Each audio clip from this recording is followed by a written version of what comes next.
Hello.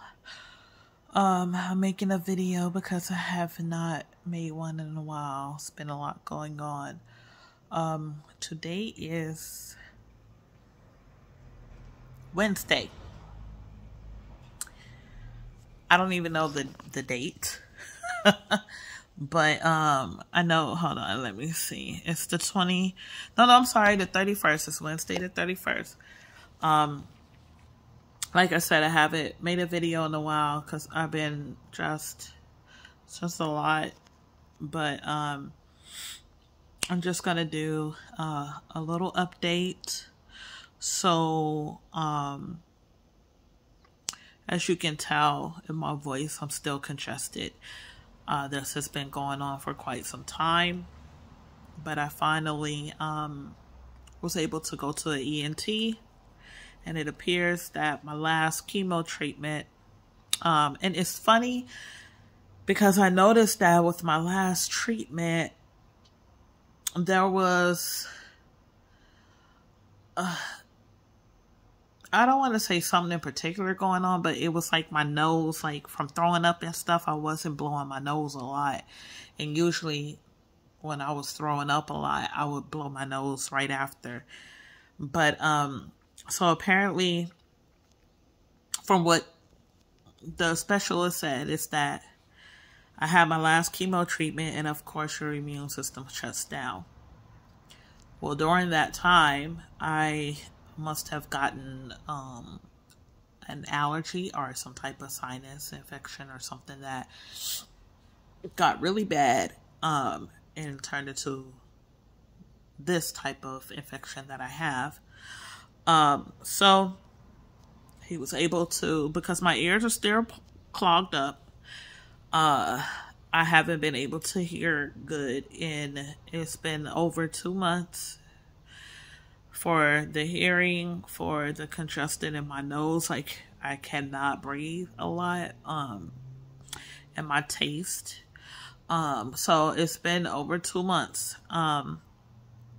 But he was able to check, and he said that there was a lot of fluid, especially in my left ear, which makes sense because that ear is like the worst one. I have a lot of polyps in my nose, which is why I cannot breathe. So yeah, that's what happened. And before I was on antibiotics from my primary doctor, she gave me something.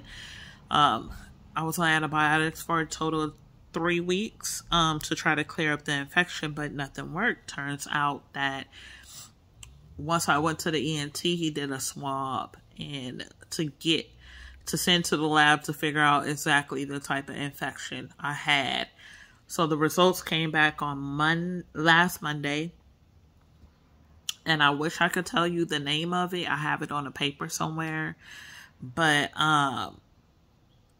it turns out that the antibiotics that my primary doctor gave me was not working because the type of infection that I had, the antibiotic was it was like resistant to that. So now I'm on the correct antibiotic.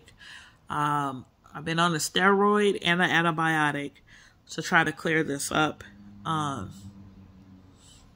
So I mean, we kind of have at least we know what it is. So now we're just trying to fix the issue so that I can breathe. I mean, it's so bad that it wakes me up at night because I cannot breathe. And you can't blow your nose at all. Like it's that plugged up. So I'll go back next Monday, and I guess he's going to double check, see if anything has helped out. Right now, I'm still in the same boat that I've been, and I'm on these antibiotics for 2 weeks. So far, I don't notice a difference. But I mean, we'll see. I'm hopeful because we know what it is now, and he's able to figure out the antibiotic that will best help for this. Unfortunately, there was another antibiotic that he wanted to give me, but I'm allergic to that. And the rest of the antibiotics that will help are only done through IV. So we're hoping that this antibiotic works because it's the only one that's in a pill form that I can take. Because we're trying not to do the whole IV thing. So that's that. That's why I'm still congested.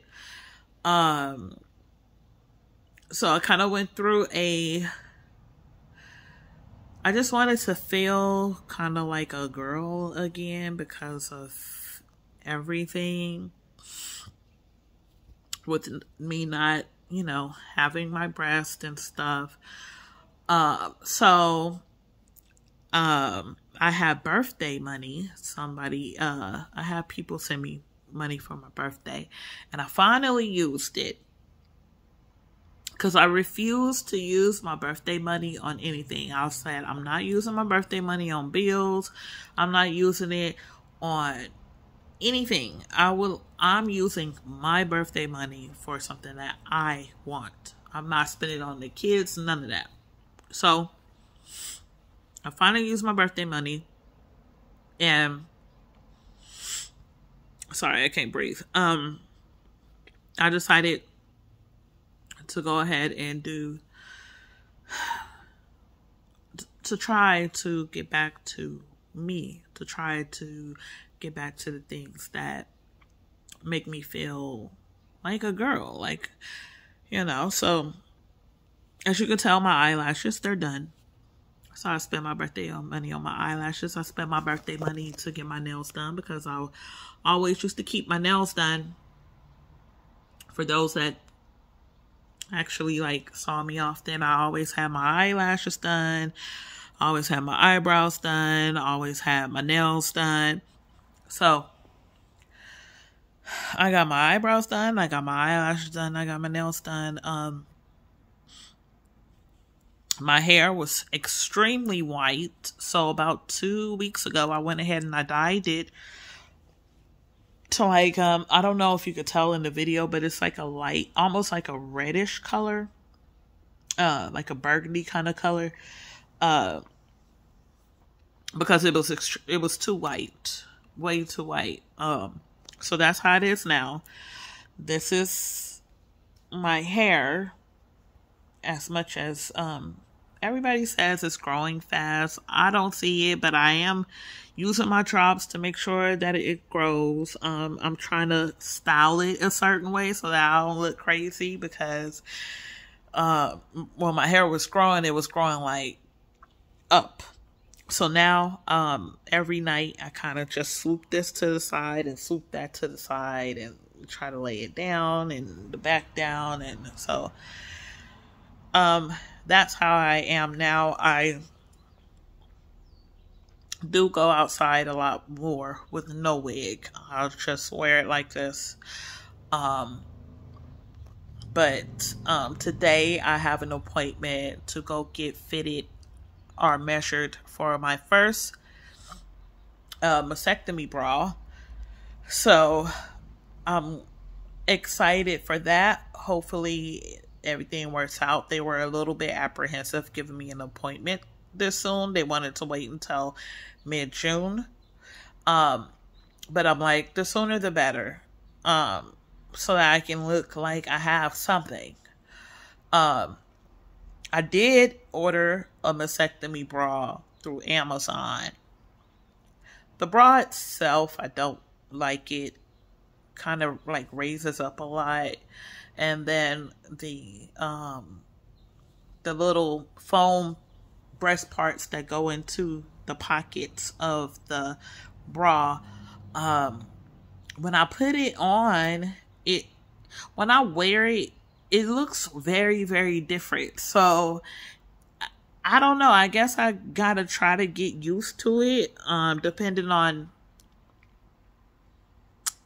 sizing, because the size that I have, they say it fits like a CD as far as the foam piece that goes in there, but when I put it on, they look like little, they look little.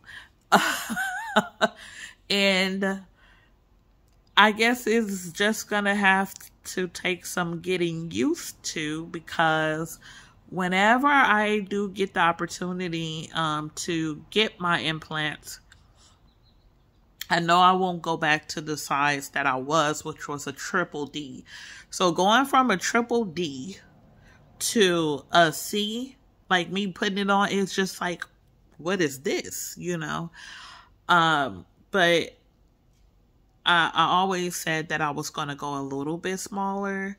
But I'll let my plastic surgeon actually give me his opinion on what size he thinks will be best for me. I'm definitely not going to go back to a triple D, but I also don't want to go under a C cup, because, like, I don't know how that would look on me. I don't know.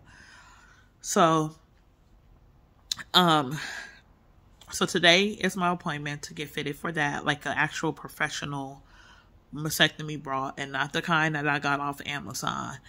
But even when I wore the one I got off Amazon, I had my daughter look, and I was like, how's this look? She was like, they look really small. And I'm like, well, coming from the bras or how I was before, they're gonna look extremely small. But I mean, we'll see. I do have an appointment next week. I still have to get Keytruda every 3 weeks. I still have to do blood work every 3 weeks.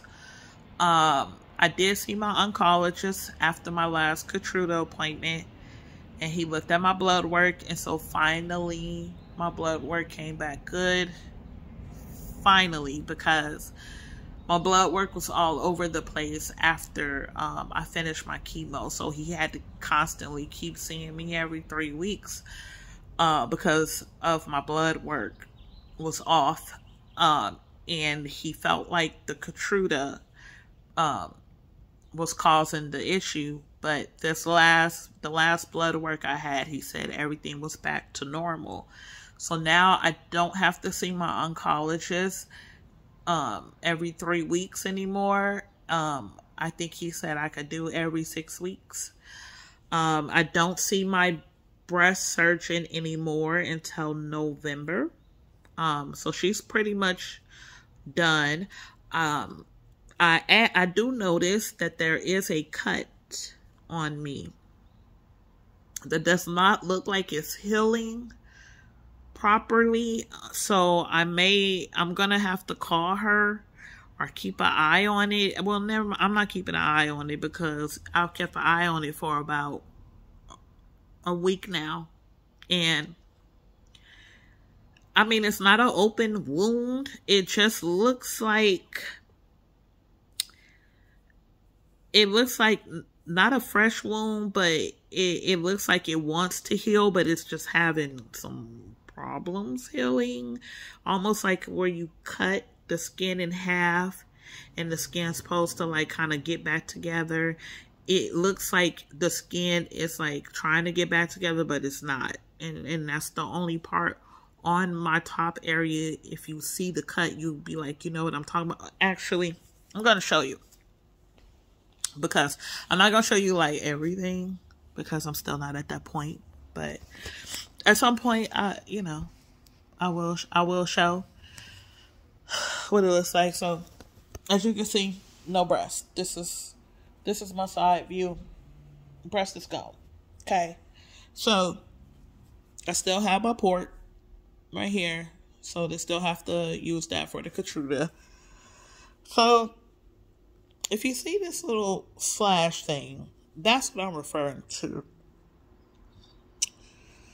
And by me looking at it right now, I can kind of see a little like wetness. And I don't think that's right because the surgery was done on April 24th. Everything else is healing. It's this cut. And let me tell you something about this cut. I've had an issue in that area. I had surgery a few years ago where they removed something. Ever since the surgery, that site gets infected every so often. Couple of months, it blows up like this big, and then it starts to drain. So when I had my surgery for my mastectomy, I was actually in the middle of having an infection at that point, and she did mention at when I went for my follow-up that they almost had to stop the surgery, because once they cut into something and pus comes out, they have to stop. But she went ahead, because she knew I was having an infection, so she went ahead and she kind of made the cut a little higher to get that out. But as you can see, this is just not, it's not healing like it should, you know.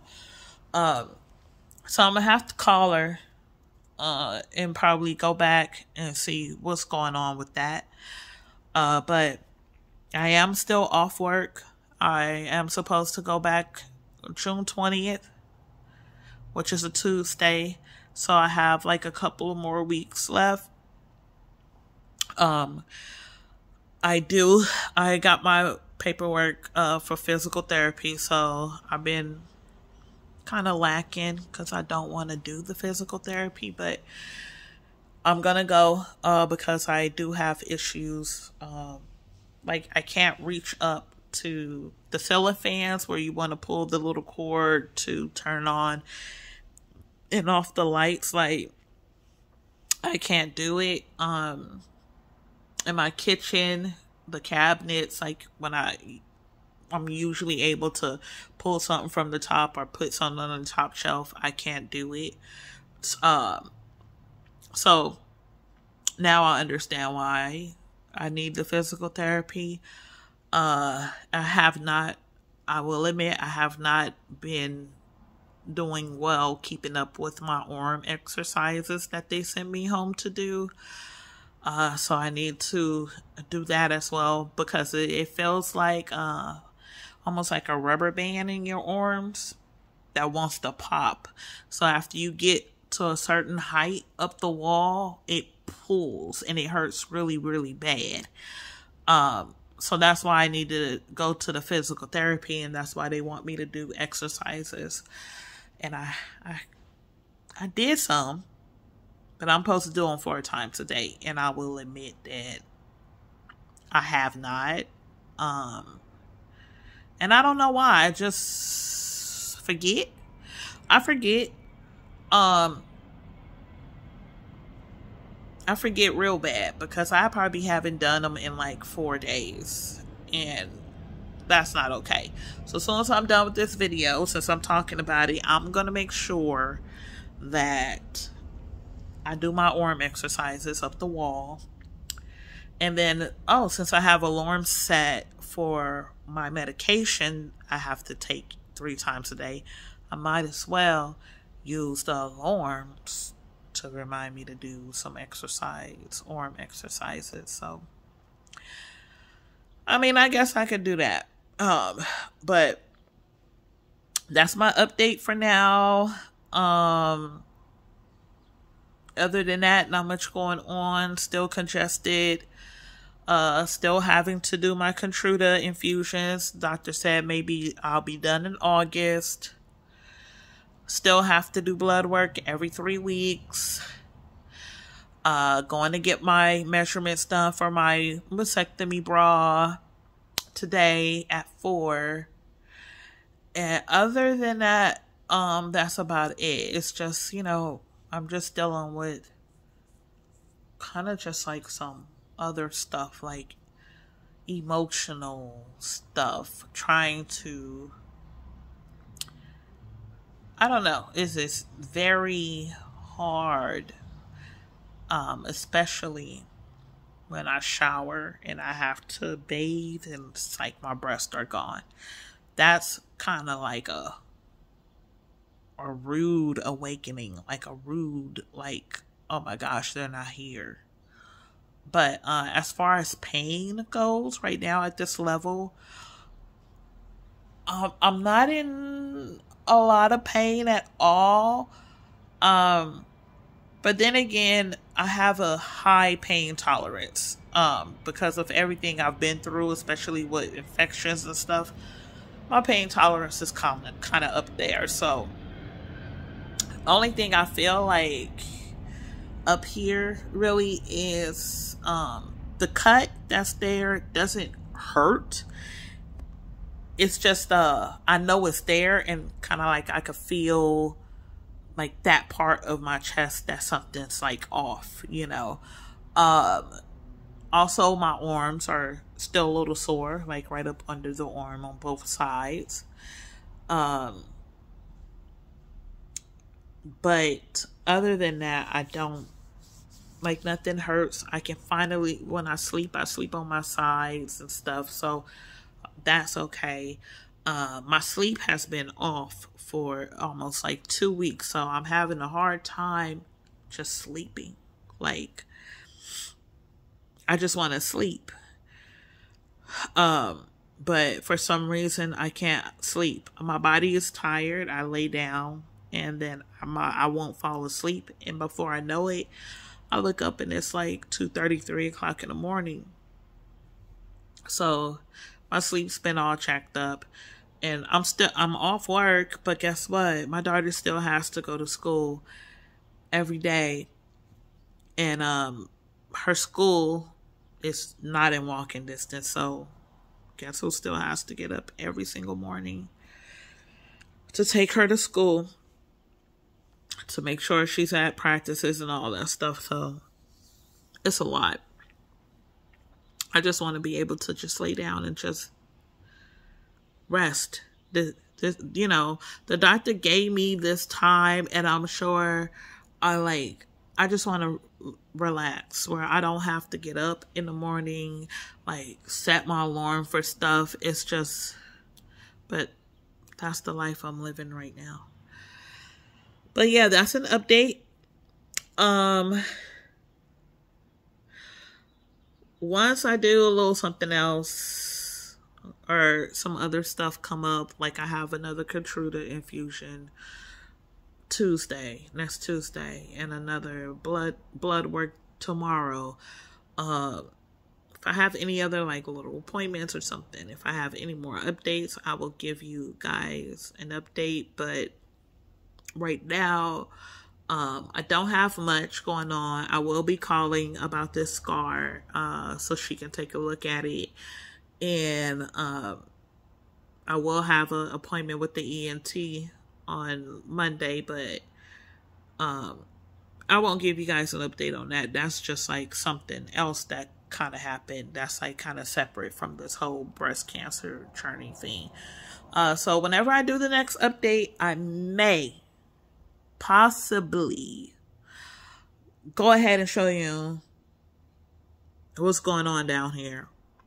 But I will make sure that I title it the correct way. That I titled the video the correct way for people that do not want to see. Like I said, it's not breast anymore, so I'm not going to be showing breast and all that stuff, but I will show you what it looks like, which I don't kind of feel like it's inappropriate. It's not inappropriate content. It's true life, real content, and it's not breast. I would never just be on the video just showing you guys my triple D's when I had them. No. But I will probably go ahead and show you what it looks like right now, and I will title the video correctly, like, hey, beware. You may not want to watch the video if you don't want to see. So that'll probably be my next video. Anyways, like I said, I know it's been a while since I made a video. I was just going through some stuff, some mental stuff. But if I have some more stuff going on or whatever, I will definitely do another video. And thank you guys for still watching my videos, for still commenting, for still, I still get like text messages from people after they've seen the video. So thank you guys for watching. And I also want to say one thing. this whole ordeal, this whole situation, from the time I was diagnosed, from when I found out, which was the very end of July of last year. It's almost been a year. All the way till hell today. You really, really, really, really see people's true colors. You do. This whole experience was like the worst possible journey that I had to go through. It wasn't painful as like in a physical form. It's kind of painful in like a mental, emotional form. Being extremely sick was very, very, very, very hard. Watching my kids watch me be that sick was very, very, very hard. But what made it harder is the people that I thought were my friends didn't show up like I thought they would. And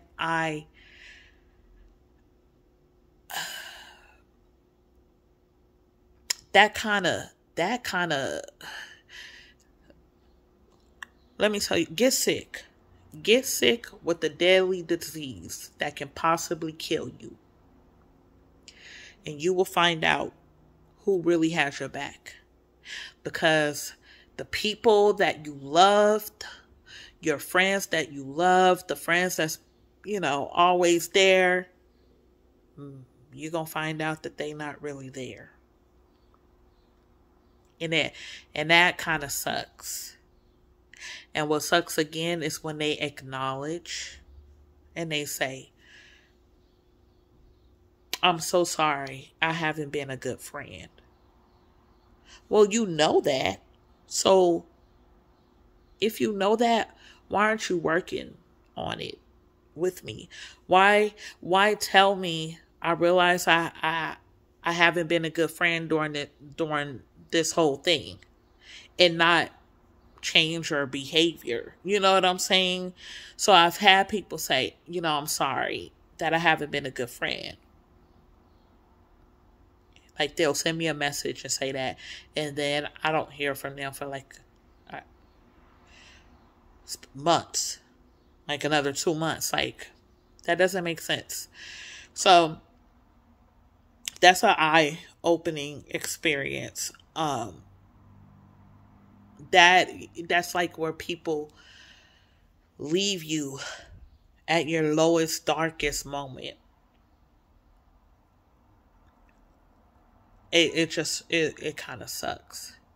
So the term friend, I don't want to say it's not in my vocabulary anymore, because it is. It's just that those people that I gave that title to, like, I'm taking you off that. You're not a friend no more. You definitely not a friend. You were a very good friend. We did things for each other. But then when I got sick, that shouldn't change anything. That's the time that you show up. Because if the shoe was on the other foot and I'm your friend, I'm going to try to be there as much as I can. But, yeah, I'm just not using that term lightly ever again. And it's sad that I have to be this age. And I know you're not supposed to use the term friend lightly. And I even tell my daughter, like, not everybody is your friend. I know that. But I didn't know that the people that I thought were my friends were not my friends until this happened. So just kind of be careful about that. Ask yourself, will your friends actually be there if this happened to you? And that's what I thought, but nothing. I have one friend that hasn't checked on me since I told her I was diagnosed. Not a phone call, not a text, not a nothing. That person ain't my friend no more. And when I see that person, because I'm going to have to see her, guess what I'm going to do? I don't see her. I'm going to just have to. I hate to be like that, but like I'm gonna tell, maybe I'll tell her, like, you were not a good friend at all. You didn't check on me, nothing. My number ain't changed. The phone number that I have had since 2003. So nobody can say I couldn't get a hold of you. I've had this phone number since 2003. We are in 2023. I never changed my number. The number have now is the first phone number I ever received in my life. So I don't want to hear I couldn't get a hold of you or none of that. That's BS. So, I mean, it hurts my little heart. But at the same time, I also see people show up that I wouldn't think would show up the way that they have. And I'm very appreciative of them. And I let them know, thank you so much for checking on me. Like, it means a lot. I let them know because, like, you're very active and consistent in checking on me. And I wouldn't have expected it from you. Basically, like I've expected it from other people. You would not be on my list of me expecting it from you. And they show up, you know? So, lesson learned. It's just a whole lesson learned. But again, thank you for watching, and keep it updated with my updates. And I'll do another video at some point. Again, when I do, I may go ahead and show you guys what's going on down there. But that's it. Thank you again for watching. Bye.